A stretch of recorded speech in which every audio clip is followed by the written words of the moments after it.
তুই কত নম্বরের চালাক? দুনিয়ার সব বেঈমানেরা জন্মকে কন্ট্রোল করার জন্য ট্যাবলেট দিয়ে দিয়েছে, ট্যাবলেট খাও সন্তান কমাও। কিন্তু জানো নিজের উমারির মুসলমান কোন বেঈমানের বাচ্চারা ট্যাবলেট খায় না। সবগুলোর বউ বেশি, সব বেঈমানের বউ বেশি। কতদিন বউ লইয়া খায় আর কোন হিসাব নেই, বাচ্চাও বেশি। সব মুসলমানের দিল কেন?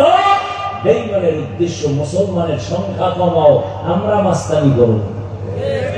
আল্লাহ কায়ম তো তাবিজ মাইরা দিছি, দুনিয়ার ইহুদি খ্রিস্টানরা বেঈমানেরা আমার জমিনের প্রতিনিধি হবে আমার মুমিন, আর ইহুদির গোষ্ঠী তোরা হবি আমার মুমিন বান্দা বান্দির কর্মচারী। দুনিয়ার সব বেঈমান আমরা কর্মচারী। এর নাইক বানাইছে বেঈমানরা। আঙ্গুলি বানানোর সময় আছে, আমরা এই দিনে টাইম না দিয়ে আল্লাহরে ডাকি। কি বাহা বানাইছে ওরা, মাইক বানায় ওরা, রকেট বানায় ওরা, হেলিকপ্টার বানায় ওরা, বিমান বানায় ওরা। তোরা বানাবি আর আমরা টাকা খাইয়া পেট বাঁচাবি, তোরা আমাদের কাজের লোক। কিন্তু মুসলমান বুঝলি না। যদি মুসলমান বুঝতো তাহলে ঘুরিয়া ফিরিয়া সুদখোর তোমার নেতা হতে পারত না। সুদখোরের নামাজ হবে না, রোজা হবে না, তেলাওয়াত হবে না, 24 ঘন্টা সেকেন্ডে সেকেন্ডে সেকেন্ডে অল টাইম তার গর্ভধারিণী মায়ের সাথে জেনার গুনাহ, জেনার গুনাহ, জেনার গুনাহ। লজ্জা থাকলে তো ভুলে যাওয়ার কথা। আমার আপন মায়ের সাথে জেনার গুনাহ কত বড় খারাপ। জীবনে যতদিন মোনাজাত দিবি, একটা মোনাজাত কবুল হবে না সুদের সাথে যাদের নাম লাগানো। জীবনে যত হজ করবে, একটা হজ কবুল হবে না। রৌমারিতেই রোগী নাই। ইয়া আইয়ুহাল্লাযীনা আমানুত্তাকুল্লাহ ওয়া যারু মা বাকিয়া মিনার রিবা ইন কুনতুম মুমিনিন ফাইন লাম তাফআলু ফাআযানু বিহারবিন মিনাল্লাহি ওয়া রাসূলিহি। আল্লাহ কয় দুনিয়াতে আমার দুশমন আছে বড় বড় দুই দল। কয় দল? আরো আছে বড় দল। কয়টা? এক দলের কথাই আয়াতে আছে সূরা বাকারা, আর এক দলের কথা আছে বুখারী শরীফে। কোরআনে বর্ণিত যে দলটা আল্লাহর বড় দুশমন, এরা হলো সুদের সাথে জড়িত। আল্লাহ কয় তুই কত বড় আমার দুশমন, রেডি থাক রে বেঈমান, আমি আল্লাহ তোর সাথে যুদ্ধ করার জন্য রেডি। আরেক দল আল্লাহর বড় দুশমন, সেখানে আল্লাহ বলে আমি আল্লাহ যুদ্ধ করব তোর সাথে। বুখারী শরীফে আছে মান আদালি ওয়ালিয়ান ফাকাদ আযানতুহু বিল হারব। যারা ওলিয়া মানে না, এরা আল্লাহর বড় দুশমন। বলে আমরা ওলি মানি না, আউলিয়া মানি না। এই জন্যই তো আমি সারা বাংলাদেশে চিৎকার করে বলি, যারা ওলিয়া বলে মানি না, তারা কোরআন মানে না, বুখারী শরীফ মানে না। এরা ভণ্ড, এরা বাতিল। এদের যারা ভণ্ড বলে না, তারাও ভণ্ড। আউলিয়ারা কারে আকবা ইখতিয়ার, জাহেলারা কারে দুনিয়া ইখতিয়ার। ইবাদত হবে রাসূলের আদর্শ। তার আদর্শ, রাসূলের আদর্শ পৃথিবীর শ্রেষ্ঠ, পিওর, পারফেক্ট। কেমন পারফেক্ট? এই যুবকেরা, সারা বাংলাদেশে আমি ওয়াদা করাচ্ছি, মহব্বতের একটা দাবি। এই রৌমারীর যুবক বাবারা, কলিজার মহব্বতের দাবি করে গেলাম, 200 টাকা ব্যয় করি একটা ব্যানার বানাও, 2 ফিট 3 ফিট ব্যানার বানাইয়া রাস্তার মোড়ে মোড়ে মোড়ে মোড়ে বাজারে গেলামে লাগায় দাও। ওই ব্যানারে স্লোগান দাও, দুনিয়ার সকলের আদর্শ না পাক, একমাত্র মদিনাওয়ালা রাসূলের আদর্শই হলো পাক। দুনিয়ার সবার আদর্শ বুঝতে কষ্ট হইতেছে না? দুনিয়া সবার আদর্শ না পাক কেন? কয় মানুষটাই না পাক, খায় না পাক, দেমাগ না পাক, অন্তর না পাক, চোখ না পাক, হাত না পাক। তিন বেলা খাইয়া যে সরাই বেরি জানে আপডেট হলে রান্না আর একটু আপডেট মত এদিন দেমাগ পাক। আপনাদের রৌমারি মদ পান করে কেউ জিকির টিকির করেনি? মদ পান করে জিকির করে কেউ? বরং মদ পান করিয়া লঙ্গি উল্টা পাল্টা করে বউরে মা কয়। বুঝে থাকলে বলেন আর দেমাগ পাক না না পাক বলেন। এই না পাক দেনা বলা যত থিওরি ফলো করবে সব না পাক বের হবে। এরপরে আমার একটা ব্যক্তিগত কথা আছে, বলবো? আমার ব্যক্তিগত, এখানে অন্যের কোনো না, আমারটা আমি বলছি, আমার ওপিনিয়ন। রৌমারির জমিনে দাঁড়ায় যদি এখন আমাকে বুঝাইয়া বলতে পারো, দলিল দিয়ে বলতে পারো যে মুহাম্মদের আদর্শ থেকে আরো সুন্দর আদর্শ আছে শেখ মুজিবুর রহমানের ভেতরে, আমার কথা শেষ করতে দাও। তাহলে আমি হাফিজুর রহমান কসম খেয়ে বলে গেলাম আমি রসুলেরটা বাদ দিয়া শেখ মুজিব সাহেবেরটা নিব। বুঝেন বুঝেন, চিল্লা হল্লা কম কম, কি বুঝাইতে চাই বুঝেন। কেউ যদি দাঁড়ায় বলতে পারেন মুহাম্মদের আদর্শ থেকে আরো সুন্দর আদর্শ জিয়াউর রহমানের ভেতরে আছে, আমি হাফিজুর রহমান বলব আমি রসুলেরটা বাদ দিয়া জিয়াউর রহমান সাহেবেরটা নিব। কেউ যদি বলতে পারেন রসুলের আদর্শ থেকে আরো সুন্দর আদর্শ এরশাদ সাহেবের মধ্যে, আমি তারটা নিব, রসুলেরটা বাদ দিব। এইবার শেষ কথা বলতে পারার মতো কোন কলিজাওয়ালা আসো কিনা বলো? আসো? না থাকলে জবাব ওই ব্যানার লাগাও, দুনিয়ার সবার আদর্শ গুলো না পাক, একমাত্র মদিনাওয়ালা রসুলের আদর্শই পাক। এবার আসো রসুলেরটা পাক কেন? আমার রসুল নিজেই পাক, আমার রসুলের ঘাম থেকে মিশকের ঘ্রাণ। আম্মা জান আয়েশা রাদিয়াল্লাহু আনহা বলেন রহমতের নবীর ঘাম আমি বোতলের মধ্যে ভরে রাখতাম, বড় বড় অনুষ্ঠানে আতর হিসেবে ব্যবহার করতাম। রহমতের নবী যেখানে কদম রাখেন ওখান থেকে মিশকের ঘ্রাণ। সুবহানাল্লাহ না?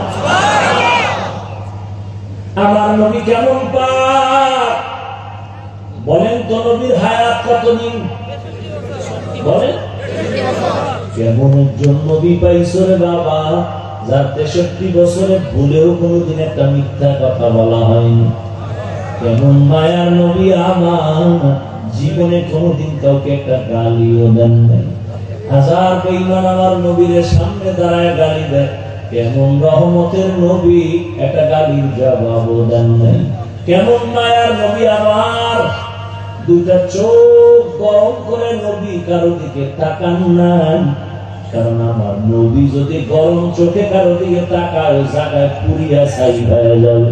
কারণ আমার রসুলের চোখের মধ্যে সে পাওয়ার আমার আল্লাহ লাগায় দিছে। ইমামুল আউয়ালিন ওয়াল আখিরিন বহরে সাদকা রাহমাতাল লিল আলামিন। হে আল্লাহর বান্দারা, আল্লাহর কসম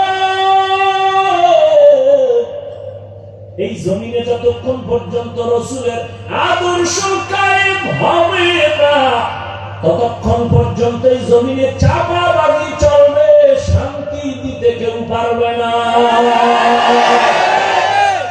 চাপাবাজরা শুধু চাপাবাজি করবে, শান্তি কপালে আসবে না। শান্তির একমাত্র ঠিকানার নাম ইসলাম, বলেন না কেন? শান্তির ঠিকানার নাম ইসলাম। এবার আরেকটা প্রশ্ন করুন, মানুষের জীবনে কিয়ামত পর্যন্ত যত সমস্যা আসতে পারে হতে পারে, বুঝে শুনে জবাব দিবেন। সব সমস্যার সমাধান কোরআন হাদিস তথা ইসলামে আছে না নাই?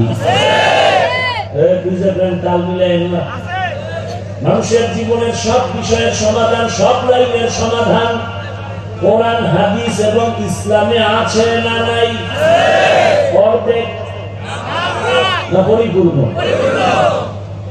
আপনারা যে বলছেন আমার একটু সন্দেহ লাগতেছে আপনাদের বলার মধ্যে কি। আমি যতটুকু শুনছি তাতে মনে হয় আপনারা বুঝতে পারেন নাই কোরআন সব দিক থেকে পারফেক্ট, পরিপূর্ণ সমাধান আছে ঠিক, তবে একদিক থেকে কোরআন শরীফ দুর্বল, ইসলাম দুর্বল। কেন? যারা বলে রাষ্ট্রের ব্যাপারে ইসলামে কিছু নাই, ইসলামে রাজনীতি নাই, তাহলে কি বোঝা গেল? সব বিষয়ে সমাধান আছে, রাজনীতির দ্বারা ইসলামে কোনো সমাধান নাই।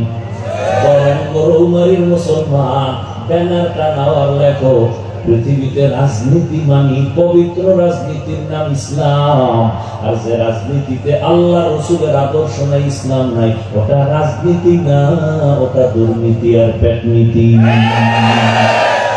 हकीकत से तू दुनिया बेखबर है, दुनिया की नुमाइश पर नजर है, नमी गोयम के आज दुनिया जुदा बाश, बहर कारे के बाशी बा खुदाबाश। নবীর আদর্শের মাঝে কোনো মিথ্যার আওয়াজ নাই, নবীর আদর্শে কাউকে জবাই করা নাই, নবীর আদর্শে কারো উপরে জুলুম করার নীতি নাই, নবীর আদর্শ নাই। এই কারণেই তো আমার দেশে বাবা হইয়া মেয়েটাকে আপন নাইয়া তারে হোটেলে ঢুকাইয়া কয় আজকে তুই রাতের বেলা আমার কাছে স্ত্রীর সমান হয়ে থাকবি। আর জোরে বলো, जिंदगी में बंदगी तू करना है, जिंदगी में बंदगी तू करना है, जिंदगी पे बंदगी शर्मिंदा है, जिंदगी पे बंदगी शर्मिंदा है। ও আমার যুবক বাবারা, ও বৃদ্ধ বাবা, নিরাপদ নারায়ণের মা বোনেরা, আর একটু সামনে যাব না আপনাদের ধৈর্য হারাই দিতে। দুনিয়া মে হো দুনিয়া কা তালবগার না হো, বাজার সে গুজর হো खरीदार ना हो, ये दुनिया एक मिसल कागज फूल है, ये दुनिया एक मिसल कागज फूल है, जिंदगी में बंदगी तू करना है, जिंदगी में बंदगी तू करना है, जिंदगी पे बंदगी शर्मिंदा है, जिंदगी पे बंदगी शर्मिंदा है। रहमतेर नबीर आदर्श এত সুন্দর। নবীর আদর্শ কি করে? যার সাথে একবার দেখা হবে, দেখা হলেই প্রথম কাজ হলো সালাম। সালাম মানে গজব, দেখা হলেই সালাম, আসসালামু আলাইকুম। তার মানে কি? তোমার উপরে শান্তি। সে আবার আমাকে বলে ওয়ালাইকুম আসসালাম, তোমার উপরেও শান্তি। দুই দিক থেকে যখন শান্তির দোয়া চলতে থাকে, ওখানে অশান্তি আর আসতে পারে না, ঠিক নেই? রহমতের নবীর আদর্শ কেমন? বড়দের নবী বলেন ছোটকে স্নেহ করো, ছোটদের বলা হয় বড়কে সম্মান কর, বেয়াদবি করবি না, সাবধান। ইসলাম এমন সুন্দর এক ধর্ম, এই কথাটা যারা ইসলাম মানে না তারাও জানে, মানে না কেন? চুরি করতে পারবে না। ইসলাম আসলে, রসুলের আদর্শ আসলে চোর চুরি করতে পারবে না, দুর্নীতি করতে পারবে না, জুলুম করতে পারবে না। এই জন্য সব দুর্নীতিবাজ ইসলাম চায় না, সব চাঁদাবাজার ধান্দাবাজেরা ইসলাম চায় না, সব চোর ডাকাতেরা ইসলাম চায় না, জালেমেরা ইসলামের বিরোধিতা করে।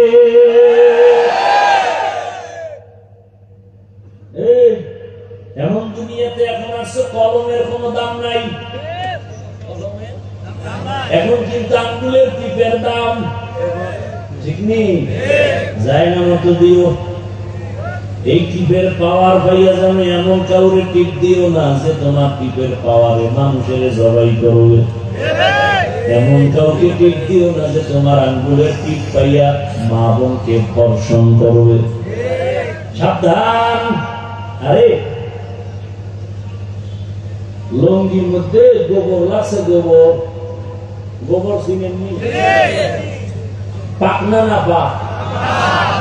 এখন এই নাপাক দূর করতে কি লাগবে বলে?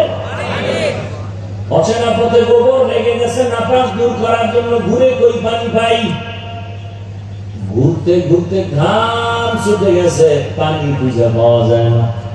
একজনে কয়, ভাই তুমি এত কষ্ট করে দৌড়াদৌড়ি করো, ঘাম ছুটাইলা কারণ কি? বলে পানি তালাশ করি। কেন? বলে লঙ্গির ভিতরে গোবর আছে, নাপাক দূর করার জন্য। এত পেরেশান কেন? পানি তো নিজের কাছেই আছে। কি ভাই নাম কি বলেন? ও এমন বোকা, এত কষ্ট করে লাভ কি? কথা তো সত্যই, পানি তো আমার কাছেই আছে। এইবার প্রস্রাবের পানি দিয়া গোবরটারে সুন্দরভাবে ধুইয়া ফেলল। আপনার বিবেক দিয়া জবাব দেন, পাক কেমন হইল? কি পাক হইল না না পাক আরো ছড়াইল? গোবর প্রস্রাবের পানি দিয়া ধুইলে যেমন না পাক আরো ছড়ায়। যে সুদ খায়, ঘুষ খায়, জুলুম করে, নামাজ নাই, রোজা নাই, পর্দা নাই, চোখ না পাক, হাত না পাক, জিহ্বা না পাক, অন্তর না পাক, এর যদি কাউ সমাজটারে পাক করে দাও, পাক হবে না, সমাজ আরো না পাক হয়ে যাবে। এই জন্য তাই আপনারা আঙ্গুলটা ভালো করে হালাল সাবান দিয়ে ধুয়ে নিয়ে, আর যারা টাকা খাওয়ার নিয়ত করছেন ভোটের আগের রাত্রে বাথরুমে গিয়ে 10 গ্রাম করে পায়খানা খাবেন, বাজারে গিয়ে হালাল সাবান দিয়ে গুলি করবেন, দুনিয়ায় ঝামেলা শেষ। আর টাকা খেয়ে যারা মরবা, জাহান্নামের আগুন ছাড়া তোমার এই নাপাক যাবে না। আল্লাহ হেদায়েত দান করুন। ওয়া মা খালাকুতুল জিন্না ওয়াল ইনসা ইল্লা লিয়াবুদুন।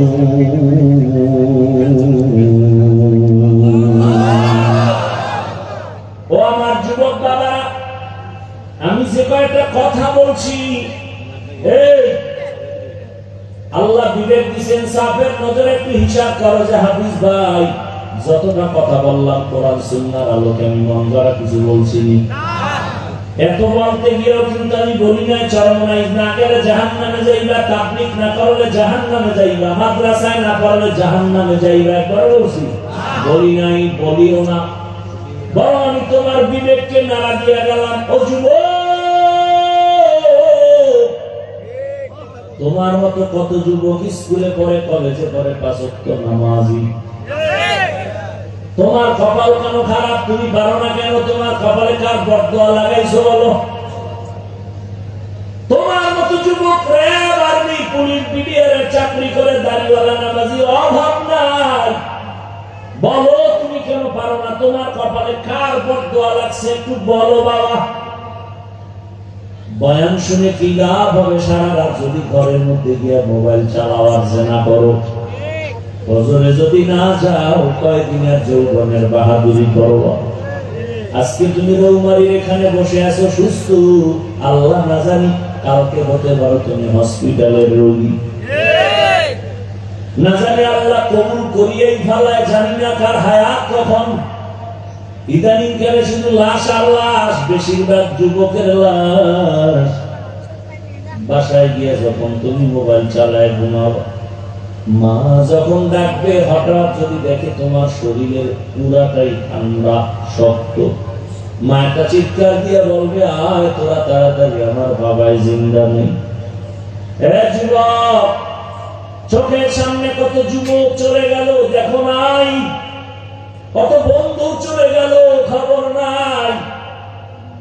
এখনো সময় আছে, তওবা করো, কয়েকদিনের দুনিয়ায় বাজবা।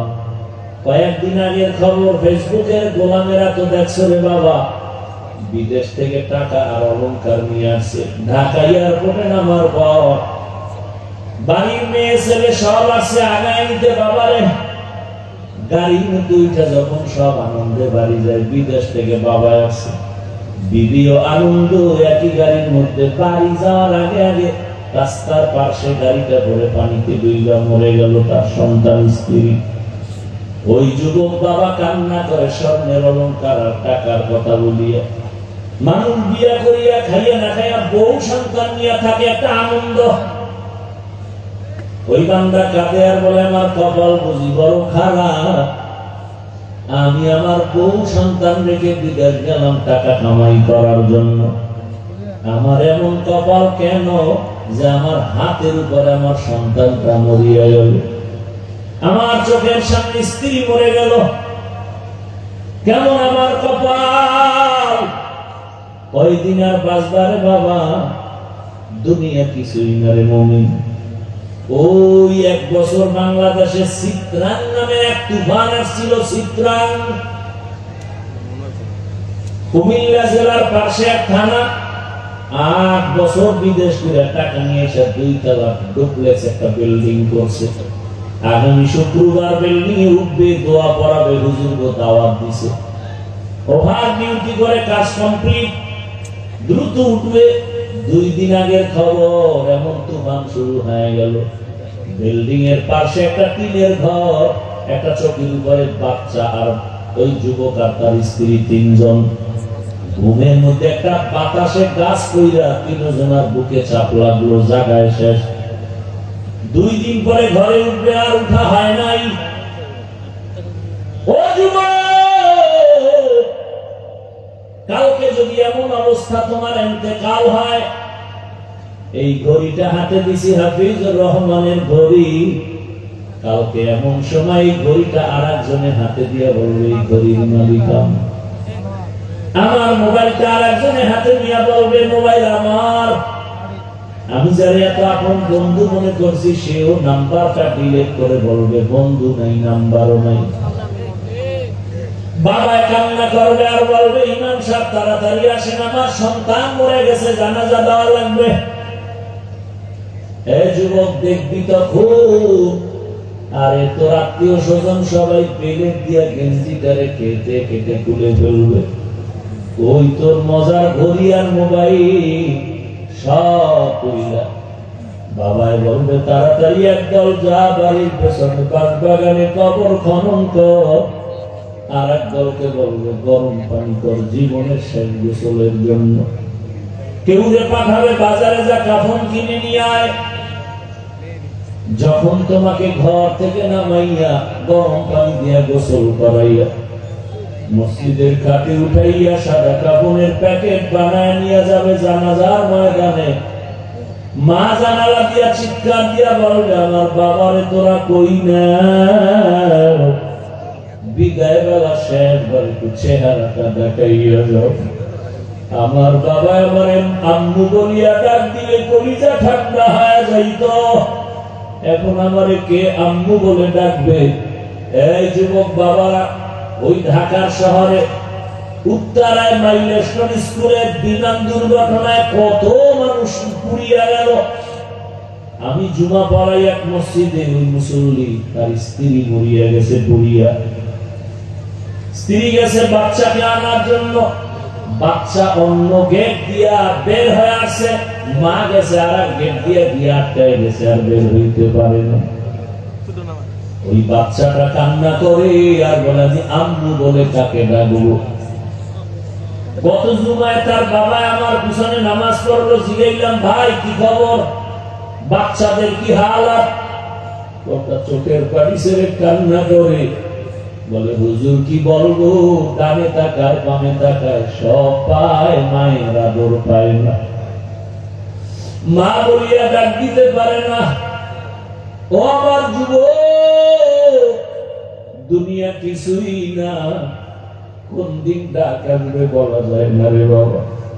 তুমিও মরবা আমিও মরব। আমার আপন বড় মামা কয়েকদিন আগে দুনিয়াতে চলে গেছে। আমি কয়েক জায়গায় ঘটনাটা বলছি। আমার মামা আলেম, অনেকদিন বিছানায় অসুস্থ। আম্মা জান আমাকে কান্না করে আর বললেন যে আগের রাত্রে দুপুরে মারা গেলেন, তার আগের রাত্রে আমার মামিকে বলে দরজা খোল, ঘরে মেহমান আসতেছে। মামি বলে এই রাত্রে কিসের দরজা খুলবো, চতুর্দিকে অন্ধকার, সবাই ঘুমায়। মামায় বলে তাড়াতাড়ি দরজা খুলো। আমার মামানি দরজা খুলছে, বলে কেউ নাই। তুই দেখো না, আমি দেখি মেহমান আসতেছে। ফজরের নামাজ হয়ে গেল। মামায় বলে নাপাক বিছানায় আর কত থাকবো, আমার বিছানা পাল্টাও। লোক আইনা তাড়াতাড়ি আমার বিছানা পাল্টায় দে। আমার মামারে গোসল করায়, নতুন কাপড় পরায় বিছানা আলাদা করে দিল। এবার বিছানায় শুইয়া শুইয়া আমার মামানি বলে কি খাবেন, রান্না কি করব? মামায় বলে কি রান্না করবি, লাগবে না, আমি কাছে চলে যাব। রান্না করা লাগবে না, আমার পাশে থাক। মা আমাকে বললেন। মামা এবার কিছুক্ষণ আস্তে আস্তে করে কোরআনের তেলাওয়াত করলেন, ইস্তেগফার করলেন, কালেমা পড়লেন, আর বললেন তার শালা আছে আলেম, বলে ওকে বাসায় খবর দাও, আমার পাশে এসে কোরআন তেলাওয়াত করতে বলো। মায় বললেন মামা এই কথা বইলা চোখ বন্ধ করছে, এক চোখে বিদায় হয়ে গেছে। ও বাবা, তুমিও মরবা আমিও মরবো, গরু মরে কুকুর মরে, কালেমা না নিয়ে যদি আজরাইলের হাতে ধরা পড়ে যাও, নামাজ না নিয়ে রোজা না নিয়ে যদি কবরের বিছানায় শুয়ে যাও, ওই কবরে যাওয়ার পরে তোমাকেও আমাকেও তিনটে প্রশ্ন করবে। রবের পরিচয় দাও, ধর্মের পরিচয় দাও, রহমতের নবীর পরিচয় দাও। ওই প্রশ্নের জবাব যদি দিতে পারে, আল্লাহ বলবে ফেরেশতা তাড়াতাড়ি কবরটা জান্নাতের সাথে রাস্তা বানায় দাও। আমার বান্দা দুনিয়ায় আরামে ঘুমাইতে পারে নাই, আজান হলে মসজিদে দৌড়ায় যাইতো, জিকিরের মজলিসে বসতো, আলেম ওলামার পেছনে দৌড়াইতো, ঘুমাইতে পারে নাই। এখন আরামে ঘুমাবে, কিয়ামত পর্যন্ত কেউ ডিস্টার্ব করবে না। আর যারা গুনাহগার হইয়া নামাজ ছাড়া, রোজা ছাড়া, কালেমা ছাড়া যদি কবরে যান, তিনটা প্রশ্নের জবাব দিতে আর পারবে না। নবী বলেন সাথে সাথে আমার আল্লাহ রাগ হইয়া আওয়াজ দিবেন কুদরতি ভাবে, ও কবরের ফেরেশতাই নাফরমানকে আর ছাড় দেওয়া হবে না। আমি দুনিয়াতে কম সুযোগ দেই নাই, আমার দেওয়া পানি, আমার দেওয়া বাতাস, আমার দেওয়া সূর্যের আলো, চাঁদের আলো, জমিনের ফসল, নদীর মাছ, গাছের ফল খাইল, আমার হুকুম মতো চলে নাই। আলেম ওলামারা বয়ান করত, মানে নাই। এত বড় কপাল পোড়া, নিজেও নামাজ পড়ে নাই, অন্য পড়তো তাও পছন্দ করে নাই। নিজেও দাড়ি রাখে নাই, অন্য দাড়ি রাখতো তাও পছন্দ করে নাই। নিজেও পর্দা করে না, অন্য পর্দা করে তাও পছন্দ করে না। নিজেও হালাল খায় না, অন্য হালাল খায় তাও পছন্দ করে না। আল্লাহর অর্ডার হবে জাহান্নামের সাথেই নাফরমানের রাস্তা বানায় দাও। কবরের ভেতরে জাহান্নামের আগুন, একটা না দুইটা না 70 থেকে 99টা সাপ। আমার আল্লাহ কুদরতি আওয়াজ দিয়ে বলবে, ও কবরের মাটি রে, আর সুযোগ দেওয়া হবে না। দুই পার্শ্ব থেকেই নাফরমান বেনামাজির জোরে জোরে চাপ দাও। এত জোরে দুই পার্শ্বের মাটি চাপ দিলে পাথরের হাড় চুরমার হয়ে যাবে। ও আমার যুবক বাবারা, বৃদ্ধ বাবাজি, পর্দার আড়ালের মা বোনেরা, একটা মশার কামড় সহ্য করতে পারো না, বেতের বাড়ি সহ্য করা যায় না, গুনাহ নিয়ে কবরে গেলে আল্লাহর দরবারে দাঁড়াইলে সূর্যের গরম, জাহান্নামের গরম কত ভয়ঙ্কর। এখনো তওবা করো, গুনাহগার হইয়া কবরে যেও না। জীবনে তো গুনাহ কম করো নাই রে যুবক বাবা। হাতের গুনাহ, চোখের গুনাহ, জবানের গুনাহ, অন্তরের গুনাহ। মনে চাইছে নামাজ পড়বা না, পড়ো নাই, দাড়ি রাখবা না, রাখো নাই, বেপরদা চলবা, চলছো সারা রাত মোবাইলে গুনাহ করবা, করেছো। এখনো কি তওবা করবা না? যদি অন্তর তৈরি হয় তওবার জন্য, মনে মনে আল্লাহকে বলো, ও আল্লাহ, জীবনে গুনাহ কম করি নাই, আজকে থেকে তওবা করলাম, আর নামাজ ছাড়বো না, দাড়ি কাটবো না, বেপরদায় চলবো না।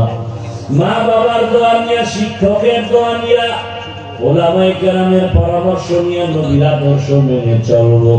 খাঁটি অন্তরে তওবা যদি করতে পারো, আমার আল্লাহ তওবার দরজা খুলে সব গুনাহ মাফ করে দিবেন। আল্লাহ আমাদের তওবাওয়ালা জীবন দান করেন, তওবার উপরে মজবুত হইয়া চলার তৌফিক দান করেন, আমিন। আলহামদুলিল্লাহি রাব্বিল আলামিন, والصلاة والسلام على سيد الأنبياء والمرسلين وعلى آله وأصحابه أجمعين. يا أرحم الراحمين، يا أرحم الراحمين.